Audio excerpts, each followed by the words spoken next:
जी ने 2 बार आश्वासन दिए, नजदीक लेके दिए, कंधे पे हाथ रख के बोला है। तकरीबन 20 लाख रुपए आपके हर एक के सरकार के पास है। कौन परिणाम से कोई डरता है? परिणाम से डरते हो? सिर्फ पैसे की बात नहीं है, आज हमारे पास सम्मान और स्वाभिमान नहीं रहा। भाइयों और बहनों, ये आपकी लड़ाई, आप इतने दूर दराज से चल के आए हैं, कोई 2000 किलोमीटर, कोई 2500 किलोमीटर, आसाम से, त्रिपुरा से लोग आए हैं, तमिलनाडु से लोग आए जहां बाढ़ आई हुई है।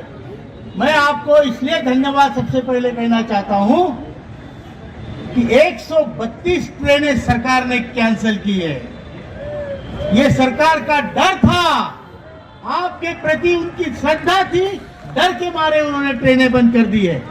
132 ट्रेनें इसलिए बंद की, उन्होंने कहा दिल्ली में कोहरा है। आपने कोहरा देखा दिल्ली में? तो ये ट्रेनें क्यों बंद कर दी गई? क्योंकि EPS 95 के वृद्ध समाज से, ज्येष्ठ समाज से सरकार भी डरती है।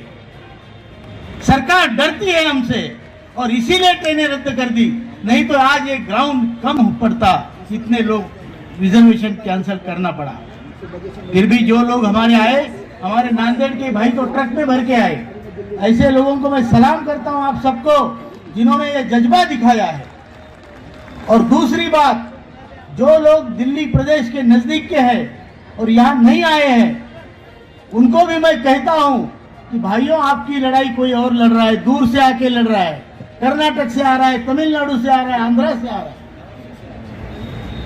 बंगाल से आ रहा है, और इतने दूर से आने के बाद आपके लिए ये लोग लड़ाई लड़ रहे हैं। आज हमारे पास पैसा नहीं है, सिर्फ पैसे की बात नहीं है, आज हमारे पास सम्मान और स्वाभिमान नहीं रहा। क्योंकि घर में जिस आदमी की पहले इज्जत होती थी, 50,000 रुपए लेके आने वाले की, उसको पहले खाना मिलता था, घी मिलता था। अभी हमारा नंबर आखिरी में लगता है, हमारा उपयोग हो गया है, हमें यूज किया गया है, इस्तेमाल किया गया है, घर वालों के द्वारा, समाज वालों के द्वारा, फैक्ट्री वालों के द्वारा और अभी सरकार के द्वारा। और इस अन्याय के खिलाफ आज ये ज्येष्ठ समाज, भारत का ज्येष्ठ समाज खड़ा हुआ है और आप उस समाज के प्रतिनिधि हैं। आप जो बैठे हैं, आप उस समाज के प्रतिनिधि हैं, जो समाज इस देश को दिशा भी दिखा सके। भाइयों बहनों, हमने हर महीने अपने पैसे भरे हैं। आप किसी भी बैंक में जाइए और 550 रुपए हर प्रति महीना 30 साल का आप कम्युनिटी इंटरेस्ट के साथ, जो नॉर्मल पोस्ट ऑफिस या बैंक का हिसाब होता है, उसमें देखिए आपके पैसों का मूल्यांकन तकरीबन 20 लाख रुपए आपके हर एक के सरकार के पास है। सरकार वो 20 लाख रुपए वापस नहीं करेगी। सभी ट्रेड यूनियनों के सभासदों ने 2008 के सितंबर में निर्णय CBT में लिया, उस पर साइन किए। जिन यूनियनों से आप बंधे थे, जुड़े थे, उनकी उस पर सिग्नेचर है कि हमें ये निर्णय लिया जाता है कि ये 20 लाख रुपया वापिस नहीं होगा। आपके 20 लाख जो असल था, जो आपने भरे थे, ये खा गए हैं, ये खा गए हैं। और उसका जो ब्याज आपको मिलना चाहिए, 14-15 हजार रुपए महीना, वो भी देने से मुकर रहे हैं। ये शर्म की बात है इस देश के लिए भी, इस देश को चलाने वालों के लिए भी, कि हमारे 20 लाख आपके पास होने के बावजूद, वो वापिस ना करने के बावजूद, आप हमें 1,171 रुपया पेंशन औसतन दे रहे हो। ये अन्याय है कि नहीं? अन्याय है कि नहीं? और इस अन्याय के खिलाफ आप यहां बड़ी संख्या में आज जमे हैं। मैं आपको विश्वास दिलाता हूं कि आपकी आवाज, आपका पुण्य प्रताप, आपका पराक्रम, आपने जिंदगी भर की हुई तपश्चर्या का फल अभी मिलेगा, इसी सेशन में मिलेगा। मैं कहता हूं कि अगर सरकार है तो संवेदनशील होनी चाहिए। कोई भी सरकार, देश में किसी भी पार्टी की सरकार हो, वो संवेदनशील होना जरूरी है। जिन लोगों के पैसे आपने रखे हैं, उन लोगों को आप उनके जीने लायक पेंशन नहीं दे रहे हो। क्या मांग है हमारी? 7,500 और महंगाई भत्ता बहुत बड़ी मांग है क्या? बहुत बड़ी है क्या? सरकार ने देनी चाहिए कि नहीं देनी चाहिए? नहीं देनी चाहिए कि देनी चाहिए? और उसके लिए आज अभी सभा के बाद हम रैली निकालेंगे, संसद पर कूच करेंगे। परिणाम कौन? परिणाम से कोई डरता है? परिणाम से डरते हो? और फिर कल से जंतर मंतर में जो आंदोलन होगा हमारी बहनों के द्वारा होगा।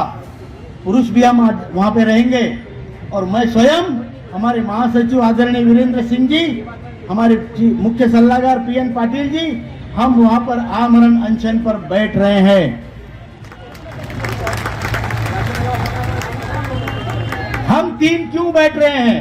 क्योंकि मैं लोगों को ये नहीं बोलना चाहता कि आप बैठो, वो हमारी जाति होगी। आपको कहना मरने के लिए तैयार हो जाओ, ये मेरी जाति होगी। ये जिम्मेदारी हम लेते हैं। आपकी जिम्मेदारी एनएसी पर है और इसीलिए एनएसी का शीर्ष नेतृत्व आमरण अनशन पे बैठेगा। मैं बैठने वाला हूं, हम देखा मेरा नाम लो। और जिनको फिर कल देखेंगे, जिनको लिखना है नाम लिखा दीजिए, बैठिए, जो होता होगा देखा जाएगा। ये सरकार, हमें प्रधानमंत्री जी ने 2 बार आश्वासन दिए, नजदीक लेके दिए, कंधे पे हाथ रख के बोला है कि मैं आपका काम करूंगा। 2 बार, जो पिछला आखिरी आश्वासन है उसके बाद 2.25 साल हो गए। हमारे लोग रोजाना 200 लोग मरते हैं पूरे देश में। हम चाहते हैं जल्दी से जल्दी निर्णय हो। हम वित्त सचिव से बात किए, वित्त सचिव से 2 घंटे मुलाकात के दौरान हमने जो रिपोर्ट दी उसमें उन्होंने कहा कि इसमें स्कोप भी है, पॉसिबिलिटी है। हमने वित्त मंत्री से बात की, हमने standing committee on parliament on labour, उनके सामने हमारी पार्लियामेंट में पेशी हुई। आपका पक्ष एनएसी ने हर जगह रखा है क्योंकि आपकी ही एनएसी है। और वो पक्ष रखने के बाद सभी तरफ से हमें आश्वासन मिले हैं, लेकिन केवल आश्वासनों से पेट भरता है क्या? आश्वासनों से पेट भरता है क्या? इसके लिए अभी हमें अगर मरना भी पड़े तो हम करेंगे।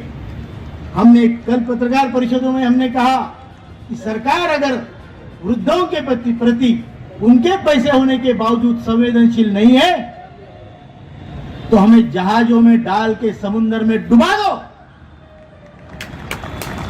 फिर चलाओ अपना देश।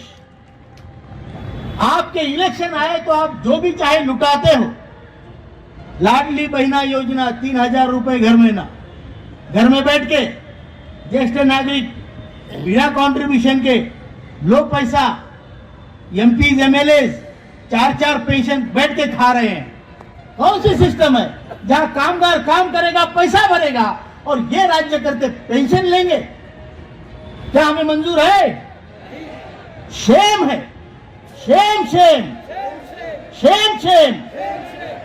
तो ये इस तरीके से देश चलाने वालों को मेरी रिक्वेस्ट है, दरख्वास्त है कि इन लोगों की तरफ देखो, हमारी तरफ देखो। हम भी यहाँ के नागरिक हैं, हम भी खपे हैं, हमने भी काम किया है, हमारे बाप ने भी काम किया है और इस देश को आगे बढ़ाने में, विकास करने में देश के मजदूरों का हाथ है, मन है, जान है। और इनकी तरफ अगर आप नहीं देखोगे तो फिर मैं गारंटी देता हूं कि हम उनकी तरफ अगले इलेक्शन में देखेंगे। मंजूर है? मंजूर है? बुल्ढाना में आपके भाई लोग, बुल्ढाने के आपके ईपीएस 95 के निवृत्त कर्मचारी भाई लोग पिछले 1810 दिनों से अनशन पे बैठे हैं, दिन रात बैठे हैं। रात में भी बैठते हैं, दिन में भी बैठते हैं, आपके लिए बैठे हैं।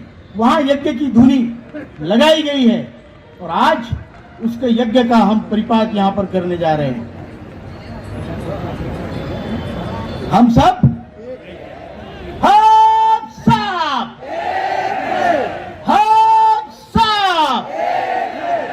आवाज संसद तक जानी चाहिए। ज्येष्ठ भारत श्रेष्ठ भारत। जय